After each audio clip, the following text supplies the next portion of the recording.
વડોદરા સ્થિત આઈસીટીસી ગુજરાત કચેરી ખાતે ભારત અને કેનેડા વચ્ચે દ્વિપક્ષીય વેપારને પ્રોત્સાહન આપવા માટે મહત્વપૂર્ણ સમજૂતી કરાર એમઓયુ પર હસ્તાક્ષર કરવામાં આવ્યા. India Commonwealth trade council ICTC Gujarat અને આલ્બર્ટા ઇન્ડિયા ચેમ્બર ઓફ કોમર્સ વચ્ચે થયેલી આ ભાગીદારીનો હેતુ વેપાર, રોકાણ અને આર્થિક સહકારની નવી દિશા આપવાનો છે.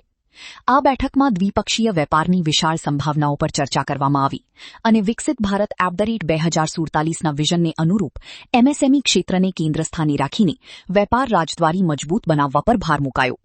કાર્યક્રમમાં આઈસીટીસી ગુજરાતના અધ્યક્ષ વિરલ ચૌધરી, એઆઈસીસી ઇન્ડિયા ચેપ્ટરના president Vandana Shrivastav, Alberta India chamber of કોમર્સના વ્યૂહાત્મક સલાહકાર ભાવેશભાઈ ઠાકોર સહિત અનેક પ્રતિષ્ઠિત ઉદ્યોગ સાહસિકો અને સલાહકારો ઉપસ્થિત રહ્યા હતા. બેઠક દરમિયાન ઊર્જા અને કુદરતી સંસાધનો, કૃષિ, ઉત્પાદન અને ઉદ્યોગ, શિક્ષણ તેમજ આરોગ્ય ક્ષેત્રોમાં સહકાર વધારવા માટે વિસ્તૃત ચર્ચા કરવામાં આવી. આ ભાગીદારીથી ભારત અને કેનેડા વચ્ચેના વેપાર સંબંધોમાં પારદર્શિતા અને વિશ્વાસ વધશે, જે બંને દેશોના આર્થિક વિકાસ માટે મહત્વપૂર્ણ સાબિત થશે.